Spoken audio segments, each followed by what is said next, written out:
जोहार। आज का ये जो प्रेस कॉन्फ्रेंस है, आज से बीते 2 दिन पहले की घटना सभी लोगों को मालूम है कि उस दिन हमारे साथ क्या हुआ था। हमें बिना सूचना दिए हमें वहां से हमारे घर से डिटेन कर लिया गया था और हमें ये रास्ते में बताया गया था कि आपके प्रोटेस्ट के मामले में केस हुआ है। तो मुझे लगा केस हुआ है, मैं जानना चाहती हूँ कि ऑफकोर्स हम तो संवैधानिक अधिकार रखने वाले लोग हैं। तो हम लोग जब सवाल किया तो उन्होंने कहा कि आपको बस 1 से 1.5 घंटे के अंदर छोड़ दिया जाएगा, लेकिन 6 से 7 घंटे के बावजूद भी मुझे डिटेन करके रखा गया। अंत में जो विपक्ष की प्रेशर बढ़ने लगी तो मैंने देखा कि वो लोग हमारे पुराने केस, सैमफोर्ड जो आज से 2 महीना पहले केस हुआ था, मेरे में झूठे मुकदमे किए गए थे STSC के और सैमफोर्ड के सफाई कर्मी के द्वारा मेरे में झूठे केस करके मुझे रोकने की प्रयास की गई थी, जिसमें मेरे में STSC का धारा लगा दिया गया था और वहां के बाउंसर के द्वारा भी मेरे पे केस किया गया था। तो मैं एक बात बताना चाहती हूँ कि 18 अगस्त को हमें STSC केस में बेल मिल चुकी थी। उसके बावजूद भी इन्होंने पहले देखा कि इस पे कोई और मुकदमा तो नहीं है, तो वो 285 कांड संख्या के अंतर्गत मुझे कहें कि मैंने आपको इसलिए उठाया। सबसे पहला सवाल मैं करना चाहूंगी कि ऐसा कौन सा संविधान है जिसमें विदाउट नोटिस किए, विदाउट वारंट दिए आप किसी भी व्यक्ति को उठा सकते हैं। सबसे पहली बात तो यही है ना कि आप कहीं ना कहीं हमारे उस सपने को रौंदने का काम करते हैं, युवाओं की आवाज को दबाने का काम करते हैं। युवा बोलना सीख गया तो आप लोगों को प्रॉब्लम हो रही है, झूठे FIR कर देते हैं। और मैं सबसे पहले एक बात बोलना चाहूंगी, सदर थाना प्रभारी जो उस दिन झूठे स्टेटमेंट दिए मेरे तबियत खराब हो जाने के बाद, वो कहते हैं कि अमीषा प्रसाद एक छात्र नहीं है, अमीषा प्रसाद एक संगठन की फाउंडर है। तो उनसे एक बात मैं कहना चाहूंगी कि क्या छात्र वही होते हैं जो स्कूल से घर, कॉलेज से घर और घर से कॉलेज है? आज हमारे झारखंड की तमाम लोग जो आज स्विगी में नौकरी करते हैं, जोमेटो में नौकरी करते हैं, ना जाने कितने सारे पार्ट टाइम काम करते हुए काम कर रहे हैं। तो मैं बताना चाहूंगी कि मैंने संगठन बनाया 2023 के एंड में। बताना चाहूंगी मैं संपूर्ण संकट मोचन फाउंडेशन की फाउंडर हूं और मैंने इसका जो क्या बोलते हैं शुरुआत किया था वो 2023 में शुरू किया है मैंने। और उसके बाद 2 साल के बाद मेरी ग्रेजुएशन कंप्लीट होती है। तो जब मैं एग्जाम देने के लिए जाती थी तो मैं डायरेक्टर बनकर जाती थी कि स्टूडेंट बनकर जाती थी, ये मैं कुलदीप सर से पूछना चाहूंगी। आप लोग यहाँ पे झूठे बयान देकर सोचते हैं कि युवाओं को दबा देंगे, दबने वाले में से नहीं है। एक और बात मैं बताना चाहूंगी, मुझे एक्चुअली पहले से कोई आइडिया नहीं था सर कि मेरे में प्रोटेस्ट में भी 2 केस हुए हैं। मुझे कोई आइडिया नहीं था। मुझे कहा गया बेटा आप पे कोई केस नहीं है, आपका सैमफोर्ड वाले मामले में उठाए हैं। मुझे दूसरा दिन प्रभात खबर का एक न्यूज में मैंने पढ़ा कि 14 नामजद केस है जिसमें अमीषा प्रसाद का भी नाम है। एक दिन पहले मैं प्रतिमा दीदी की मदद करती हूँ, दूसरा दिन मुझे पुलिस उठाती है, शाम तक बोलते हैं कि सैमफोर्ड का मामला है, अगले दिन मेरे पेपर में नाम आता है।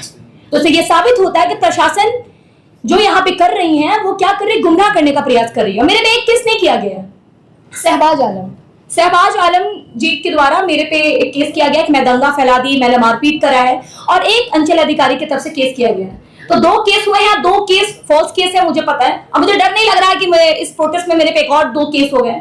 बस मैं ये बताना चाहती हूँ कि जिस तरह से मुझे बिना बताए उठाया गया, ये कौन सा संविधान में लिखा हुआ था? आप घर आते हैं, बिना परमिशन का उठाते हैं, बेटा मुन्नी बाबू सोना चांदी करते हैं, मुझे लेके जाते हैं, मैं भूखे प्यासी थी, वहां लेके जाने के बाद कहते बैठिए, 6-7 घंटे हो जाते हैं, मेरी वॉमिटिंग होने लगती है। तो आप लोगों को लगता है कि लड़की का प्रॉब्लम है, सीधा उसको घर छोड़ते हैं। आप लोग मुझे मीडिया के सामने नहीं आने देते, आप लोग कह देते हैं, कुलदीप सर जो है वो स्पष्ट मुझे कहे थे कि आप मीडिया के सामने भी कुछ मत बोलिएगा। क्यों बोले थे वो मुझे ये बात? ताकि मेरे जाने के बाद वो बोल सके कि अमीषा प्रसाद को मैं नोटिस देने के लिए बुलाया था। वो जिस नोटिस की बात कर रहे हैं वो सीधा का सीधा झूठ बोले हैं। मैं बताना चाहूंगी आपको, जिस नोटिस की बात की है उस नोटिस का जवाब मैंने उनको दे चुका था, और जब मैंने उनको जवाब दे चुका था तो वो फिर अपनी बचाव के लिए क्यों बोले? पढ़े लिखे लड़की हैं हम लोग। 285 कांड संख्या का जिक्र किया था उन्होंने, इसमें बेल नहीं मिली है, लेकिन नो कॉर्सिप भी लगा हुआ नहीं है। लेकिन आज मेरे वकील ने मुझे पेपर दिया कि आपको जेल नहीं हो सकती है। लेकिन बताना चाहूंगी कि ये जो पेपर है, ये इसका जवाब मैंने बकायदा उनके थाने में जाकर दिया है। निकालिए ना जी आप सदर थाना के CCTV निकालिए फुटेज, अमीषा प्रसाद महिलाओं के साथ गई थी कि नहीं। मेरे कार्यकर्ता यहाँ मौजूद है, किरण जी जो हमारे संगठन के अध्यक्ष है। हम लोग 5 लेडीज गए थे वहां पे, मेरे मिला के 5 थी। अब बताइए कि जब मैं जाके जवाब दी तो किस आधार पर आपने झूठा बयान दिया पूरा मीडिया के सामने? मतलब चौथे स्तंभ का आप इस्तेमाल तब गलत तरीके से कर रहे हैं। आप सोचते हैं कि युवा तो चली गई, घर तो डर गई होगी, वो तो बोलेगी नहीं, इसलिए हम झूठा बयान दे रहे हैं। वाह वाह कुलदीप सर, बहुत बढ़िया। आपने ये दिखा दिया कि आप जो वर्दी पहने हैं शायद उसकी गरिमा को आप लांघने का प्रयास कर रहे हैं। सबसे पहली बात मैं बोलना चाहूंगी कि हमारी लड़ाई यहाँ की सरकार से, हमारी लड़ाई किसी भी पार्टी से नहीं है। सबसे क्लियर मैं करना चाहती हूँ कि हमारी लड़ाई किसी भी समुदाय, किसी भी पार्टी पॉलिटिक्स के जुड़े लोगों से नहीं है। हमारी लड़ाई वो भ्रष्टाचार से है जो दीमक बनकर हमारे सपनों को रौंदने का काम कर रहे हैं। और जब हम जैसे युवा जब आज बोलना सीख गए, जगाना सीख गए, तो लोगों को लगता है कि इसका तो एक ही काम है।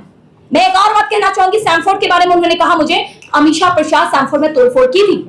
पूरे प्रेस कॉन्फ्रेंस जितने भी मीडिया भाई बंधु हैं, मैं आपसे विनम्र निवेदन करती हूँ, आप लोग पूरा ऑडियो खंगालिए और सीसीटीवी मांगिए सैमफोर्ड का। अगर अमीषा प्रसाद 1000 रुपए का भी क्षति पहुंचाई होगी सैमफोर्ड अस्पताल के अंदर, तो मुझे फांसी के सूली पर चढ़ा दीजिए, हंसते हंसते चढ़ जाएंगे। ना मैंने गाली दिया, ना मैंने मारा, बस एक गरीब की आवाज बनी, उसमें भी लोगों को प्रॉब्लम होने लगी, झूठे मुकदमे कर दिए, मैंने इंफॉर्मेटरी तक डाला है। मुझे ये लोग जान से मारने की धमकियां दे रहे हैं। सोशल मीडिया में मुझे बोलते हैं कि तुम आदिवासियों के खिलाफ हो, के बोलते हैं कि तुम हिंदू मुस्लिम करवा रही हो, बोलते हैं तुम बीजेपी की हो। अरे यार, कौन तरीका है? कुछ बोलते तुम कांग्रेस तुमको करवा रहा है ये सब। एक युवा अगर अपनी आवाज को रखता है भैया, तो क्या हम लोग किसी समुदाय को जरूरी है कि हम लोग टारगेट करें? हम बोलना सीख गया तो प्रॉब्लम हो रही है लोगों को। आज मेरे पे धमकियां मुझे मिल रही है। जेपीएससी जेएसएससी वाले मुद्दे पे हम लोग कितने भाई बहन दिन रात, ये जो सविता दी है भूख हड़ताल कर बैठी थी 15 दिनों से, इनके बारे में भी कोई बातचीत नहीं हुई। प्रतिज्ञा दिखा वहां पे सबके सामने, इनका दुपट्टा खींचा गया, इनके बारे में कोई बातचीत नहीं हुई। और मैं अगर वहां पे आवाज उठा दी तो मैं वहां पे सबसे बड़ी आतंकवादी टेररिस्ट हो गई। सबसे बड़ा टेररिस्ट तो अमीषा प्रसाद है ना। 14 नामजद में एक ही लड़की अमीषा प्रसाद, तो सबसे बड़ा टेररिस्ट कौन हुआ? मैं हूँ। आतंकवादी हूँ, शायद पाकिस्तान से आई हूँ, इन लोगों को लग रहा है। अरे हम भारत में रहते हैं, लोकतांत्रिक भारत में होने के नाते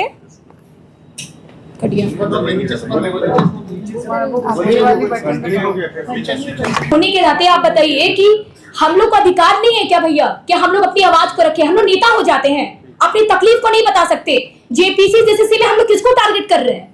किसको टारगेट कर रहे हैं? तो बता देना कि कभी को माननीय मुख्यमंत्री जी के बारे में गलत शब्द बोले हैं, कभी किसी समुदाय को लेकर हम लोग टिप्पणी किए। हमारा इतना अच्छा पीसफुल प्रोटेस्ट रहा जो पूरे भारत के कोने कोने तक गया कि आके पीसफुल प्रोटेस्ट करना सीखना है तो झारखंड के युवाओं और झारखंड के छात्रों से सीखो। उसके बावजूद भी आज हमें टारगेट किया जाता है कि अरे ये लोग तो दलाल लोग, अरे ये तो उसको भेजा है, पैसे खा के बोल रहे हैं। हम लोग क्या नजर आ रहे हैं? अपनी बात को रख भी नहीं सकते। बीएनएस के प्रावधान का ये लोग उल्लंघन किए कि मुझे बिना अल्टीमेटम दिए, मुझे बिना नोटिस किए ये मुझे उठा के लेके गए। और एक और बात, वो तो आराम से बोल दी मेरे जाने के बाद कि अमीषा प्रसाद तो पूछताछ के लिए बुलाए थे। कोई पूछताछ नहीं हुई थी मेरी। ऐसे यहाँ पे कुलदीप सर जी बैठे हुए थे, मैं यहाँ बैठी हुई थी। जब वो सीधा मुझे बोलने के लिए लगे कि हाँ आपको इसलिए बुलाए ना क्योंकि सैमफोर्ड के बारे में आप सोशल मीडिया में कुछ कुछ बोल रहे हैं। मैंने बोला कहाँ दिए हैं, कहाँ बोले? और जो वीडियोग्राफिंग कर रहा था, जब हम बोलना शुरू किए तो वो रोक दिया। क्यों रोके? बीएनएस के प्रावधान में है कि आपको वीडियोग्राफिंग करनी चाहिए कि आपने क्या पूछताछ किया एक महिला के साथ। आपने तो उल्लंघन कर दिया ना। कानून को मानने वालों की आड़ में कानून का यहाँ पे दिन भर लेक्चर देने वाले लोग खुद कानून को नहीं मानते हैं। और जब हम युवा बोलना सीख गए, जगाना सीख गए, तो आपको मेरे से प्रॉब्लम होने लगी। इसलिए आज प्रेस कॉन्फ्रेंस हम लोग रखे थे क्लैरिफाई के लिए। और सबसे बड़ी बात है कि जेपीएससी और जेएसएससी जैसे जिसके लिए हम लोग दिन रात प्रोटेस्ट किए, ना जाने हम लोग एक आभार यात्रा भी निकाले, माननीय मुख्यमंत्री जी को धन्यवाद दिए, आदरणीय राहुल गांधी जी को धन्यवाद दिए कि आपकी गठबंधन की सरकार है सर, आप हमारी बातों को सुन लिए। लेकिन आज क्यों मजबूर हुए लोग? आज क्यों मजबूर हुए लोग जो पुतला दहन पे आ गए थे?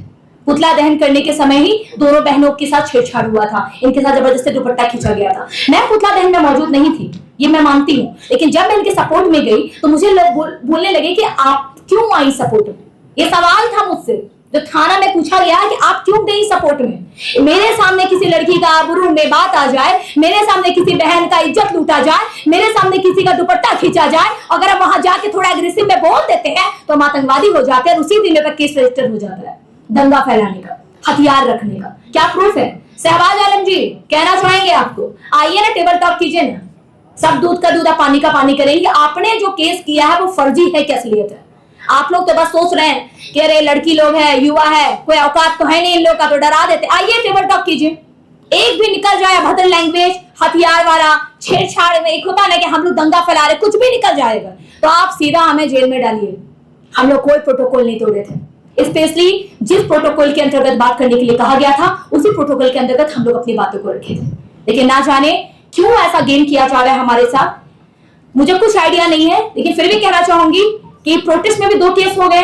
बहन ने एफआईआर किया है, इनका कहना है कि प्रशासन इनको बार बार दिन रात दौड़ा रहे हैं, कभी आधार कार्ड लेके आओ, कभी ये लेकर आओ, कभी वो लेकर आओ। तो मुझे समझ नहीं आता है कि अपनी बात को रखने के लिए भी हम लोगों को पैरवी की आवश्यकता होती है क्या? अपनी बात को हम नहीं रख सकते तो सुनने वाला नहीं। पता है क्या कहा जाता है? अरे ये लोग बड़े लोग हैं, अभी तुम लोग का कुछ नहीं हो, जेपीसी वाला मुद्दा कुछ नहीं होगा। क्यों नहीं होगा?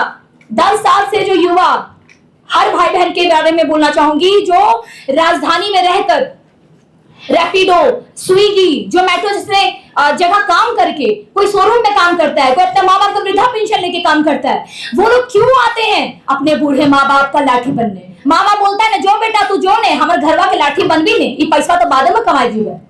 क्या कमाए जीवे? 10 साल 12 साल बीत जाता है, 21 साल का युवा, एक लड़का लड़की जो दौड़ने का हिम्मत है, जो जज्बा है, वो क्या 30 साल और 32 साल में होगा? बिल्कुल नहीं होगा। कहीं ना कहीं एक और चीज मैं बोलना चाहूंगी, कॉन्स्टिट्यूशन में प्रोविजन है कि आप यूपीएससी से जेपीसी वाला एग्जाम क्यों नहीं ले रहे हैं? लीजिए ना। अगर आप यूपीएससी फॉर्म में जेपीसी का एग्जाम लेते हैं तो कहीं ना कहीं हम लोग भी संतुष्ट रहेंगे। आप लीजिए ना सर, हम लोग सब चीज में सपोर्ट कर रहे हैं आपका। आप एक बार तो माननीय मुख्यमंत्री जी, एक बार तो आप आइए सर हम लोग से मिलने के लिए। आप ही राज्य के मुखिया हैं, आप ही राज्य के राजा हैं, हम सब आप ही की प्रजा हैं। आपके खिलाफ कुछ नहीं बोल रहे हैं। माननीय मुख्यमंत्री जी को भड़काने वाला काम कर रहे हैं शहबाज आलम जैसे लोग। मुख्यमंत्री जी तो हर जगह जा नहीं सकते, उनको सूचना तो कोई और देता है, और जितने नीचे के बैठे हुए हैं वो सब उनको भड़काने का काम करते हैं कि छात्र ऐसा कर रहा है, छात्र वैसा कर रहा है। आइए ना सर, वेलकम है आपका, हम लोग आपका स्वागत करेंगे और अपनी बातों को बताएंगे, हमारे दर्द को समझिए। 11 to 13 जेपीएससी, 14 जेपीएससी, सीजीएल, ये सबके बारे में कहा गया था कि इसको रद्द किया जाए। हम लोग बहुत आभार यात्रा निकाले, एकदम रात भर में गुलाल वाला सब होली जैसा खेले। अरे वाह, अब तो हमारी सरकार बात सुन गई, कितना अच्छा लगा था ना। उसके बाद क्या हो गया? ठीक है, मानती हूँ मैं, न्यायालय में बहुत भरोसा रखने वाले लोग हैं, कोर्ट को मानते हैं, ठीक है, वहां स्टे लग गया। लेकिन एक बार आप पहले सूचना तो दे देते सर कि कोर्ट में स्टे लग जाएगा बाबू, घबराना नहीं, प्रोटेस्ट मत करना, पुतला दहन मत करना। एक बार बोल देते, हम लोग नहीं करते।